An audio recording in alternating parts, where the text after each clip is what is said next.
जुड़ी पत्रिका ऑर्गेनाइजर ने अपने संपादकीय में लिखा है कि भारत में तत्काल एक राष्ट्रीय जनसंख्या नीति की जरूरत है। पत्रिका में यह भी लिखा गया है कि भारत के जो बॉर्डर के एरिया है वहां की टोटल डेमोग्राफी बदल चुकी है, कई राज्यों की डेमोग्राफी बदल चुकी है। चूंकि संख्या के आधार पर ही संसद में संख्या तय होती है, जिसकी जितनी संख्या भारी उसकी उतनी हिस्सेदारी। तो अगर इसी तरीके से डेमोग्राफी बदलती रही तो संसद में भी जो संख्या वो बदल जाएगी और देश के लिए बहुत घातक परिणाम होंगे। मैं पिछले कई वर्षों से जो बात कह रहा था उसको संघ की पत्रिका ऑर्गेनाइजर ने भी कहा है, उसके लिए मैं धन्यवाद करता हूं। भारत के 9 राज्यों की पूरी डेमोग्राफी बदल चुकी है और इस पे मेरी पीआईएल भी सुप्रीम कोर्ट में चल रही है। मैंने तो यहां तक कह दिया है कि उन 9 राज्यों में और कुछ नहीं कर सकते थे, कम से कम हिंदुओं को माइनॉरिटी का दर्जा दे दीजिए। भारत में कुल 800 जिले हैं, 800 जिलों में से 200 जिलों की डेमोग्राफी कंप्लीटली बदल चुकी है। भारत में कुल 6000 तहसीलें हैं, 6000 तहसीलों में से 1500 तहसीलों की डेमोग्राफी बदल चुकी है।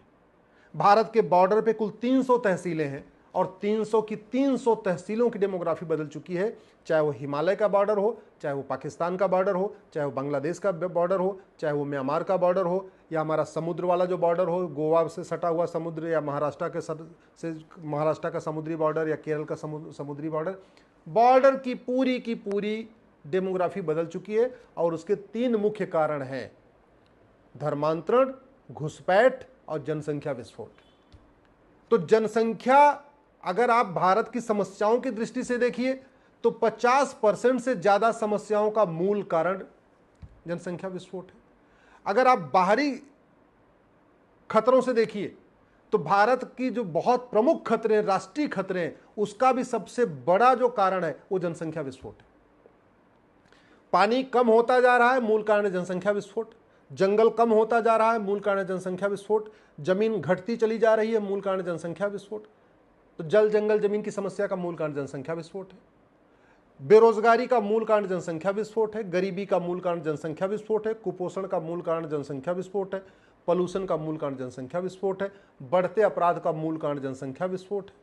जिहाद का मूल कारण जनसंख्या विस्फोट है। मजहबी उन्माद का मूल कारण जनसंख्या विस्फोट है। अराजकता का मूल कारण जनसंख्या विस्फोट है। मिलावटखोरी का मूल कारण जनसंख्या विस्फोट है। भारत के 70% लोग मिलावटी दूध पी रहे हैं, मिलावटी घी खा रहे हैं, मिलावटी अनाज खा रहे हैं। अनाज कम पैदा हो रहा है, अनाज बढ़ाने के लिए उसमें दुनिया भर का कीटनाशक डाला जा रहा है, यूरिया डाली जा रही है, खाद डाली जा रही है, केमिकल डाला जा रहा है।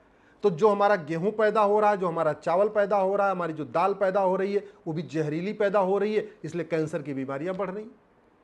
तो अगर आप भारत टोटल आप देखिए तो भारत में इतनी जो बीमारी बढ़ रही है उसका मूल कारण जनसंख्या विस्फोट है। एयर पोल्यूशन के कारण बीमारी होती है, वाटर पोल्यूशन के कारण बीमारी होती है, नॉइज पोल्यूशन के कारण बीमारी होती है, इसके अलावा मिलावटखोरी के कारण बीमारी होती है। हवा शुद्ध नहीं मिलती तो भी बीमारी, शुद्ध पानी नहीं मिलती तो भी बीमारी। और इसका मूल कारण क्या है? जनसंख्या विस्फोट। सरकार जब तक 2 करोड़ स्वरोजगार पैदा कर पाती है, गवर्नमेंट जॉब तो है ही नहीं है, सेल्फ एम्प्लॉयमेंट जो लोन वगैरह देके, मुद्रा लोन के जरिए, बाकी लोन के जरिए जो सेल्फ एम्प्लॉयमेंट जनरेट किया जाता है, सरकार ने जब तक 2 करोड़ स्वरोजगार पैदा किया है ना, तब तक 10 करोड़ बेरोजगार पैदा हो गए। सरकार ने जब तक 2 करोड़ घर बनाया है तब तक 10 करोड़ बेघर पैदा हो गए। तो टैक्स पेयर के ऊपर मार बढ़ती जा रही है, टैक्स पेयर के ऊपर बर्डन बढ़ता जा रहा है। वो टैक्स दे दे के परेशान है, मिडिल क्लास इनकम टैक्स दे के परेशान है, व्यापारी income tax, GST, toll tax, road tax और वैट, टीडीएस दे के परेशान है। लेकिन भारत का कर्जा कम नहीं हो रहा है। 225 लाख करोड़ का कर्जा हो गया, 225 लाख करोड़ का कर्जा हो चुका है। प्रत्येक भारतीय 1.5 लाख के कर्जे में डूबा हुआ है। और ये कर्जा इसलिए बढ़ रहा है कि जनसंख्या बढ़ती जा रही है तो वोट इलेक्शन के लिए मुफ्तखोरी भी बढ़ती जा रही है। और जब जनसंख्या बढ़ रही है, मुफ्तखोरी बढ़ रही है, तो अल्टीमेट बर्डन किसके ऊपर आ रहा है? टैक्स पेयर के ऊपर आ रहा है। 81 करोड़ लोगों को मुफ्त में अनाज देना पड़ रहा है, यानी 81 करोड़ लोग गरीबी रेखा के नीचे हैं। इसका मूल कारण जनसंख्या विस्फोट है। गरीबी कम नहीं हो रही, गरीबी बढ़ रही है। जब भारत की जनसंख्या 40 करोड़ थी तो भारत में 4 करोड़ गरीब थे, यानी 10% गरीब थे। भारत की जनसंख्या 145 करोड़ हो गई है, अब 81 करोड़ गरीब हैं, यानी लगभग 65% गरीब हैं। तो पहले 10% लोग गरीब थे, अब 65% गरीब है, यानी गरीबी बढ़ रही है। अब मूल कारण क्या है? जनसंख्या विस्फोट। हॉस्पिटल में जाके देख लीजिए, सुबह लाइन लगी हुई है, खासतौर पे महिलाओं की लाइन लगी हुई है। क्यों? क्योंकि महिलाएं बच्चा पैदा करने की मशीन बना दी गई हैं। वो हर साल एक एक बच्चा पैदा कर रही है, हर 2 साल में एक बच्चा पैदा कर रही है। 12 बच्चे, 14 बच्चे, 16 बच्चे, 18 बच्चे पैदा हो रहे हैं। तो आप 1 लाख करोड़ का हेल्थ का बजट है, फिर भी कम पड़ रहा है। क्यों? क्योंकि बीमारी ज्यादा बढ़ती जा रही है। और मूल कारण क्या है? जनसंख्या विस्फोट। कुछ लोग कहते हैं कि एजुकेशन आती है तो जनसंख्या नियंत्रण हो जाता है।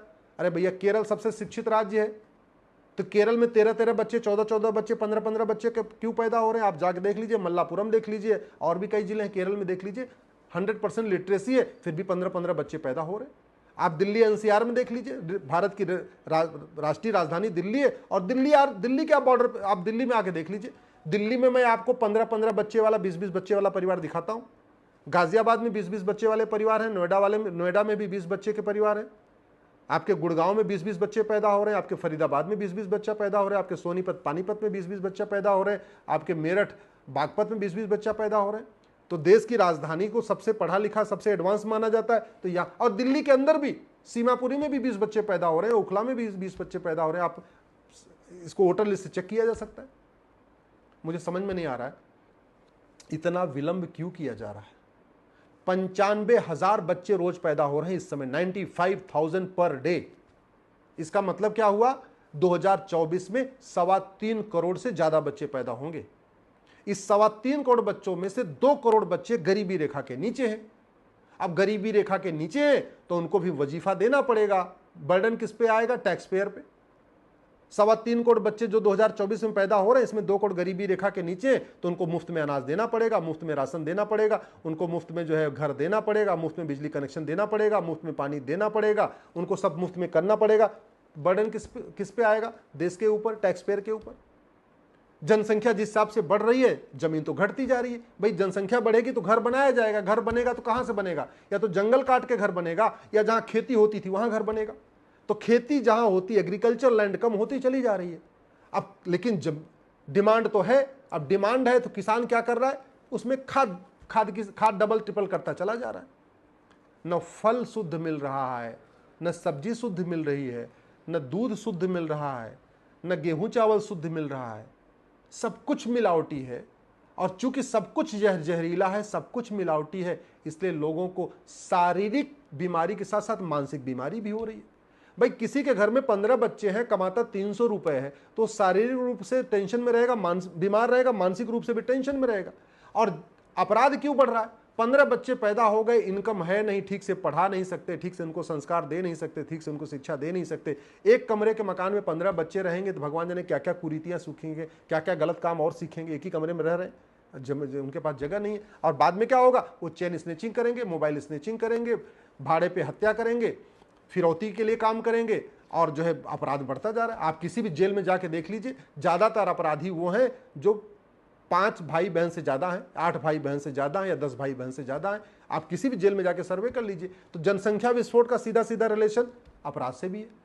सरकार अपराध नियंत्रण करना चाहती है, लेकिन जनसंख्या नियंत्रण कर नहीं रही है।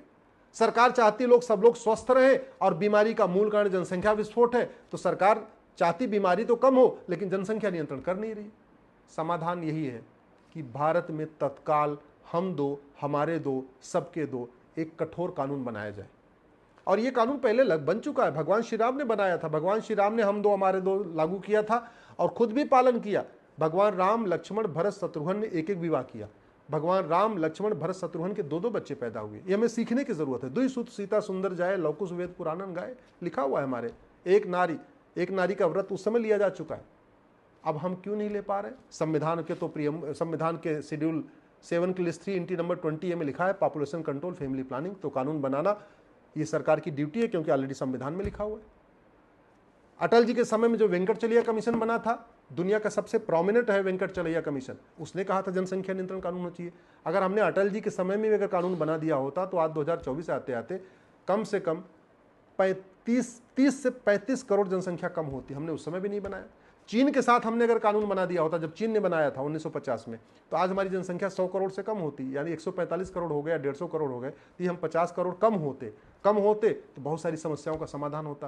कोई बात नहीं, जो नहीं हुआ सो नहीं हुआ। अब तो जग गए हैं ना, अब तो समझ में आ चुका है ना कि कितनी बड़ी समस्या है। 50% से ज़्यादा समस्याओं का मूल कारण जनसंख्या विस्फोट है। और कठोर कानून नहीं बना तो जनसंख्या नियंत्रण नहीं होगा, और जनसंख्या नियंत्रण नहीं होगा तो सरकार कोई भी आए, कोई भी प्रधानमंत्री हो, कोई भी मुख्यमंत्री हो, किसी भी समस्या का समाधान नहीं हो पाएगा।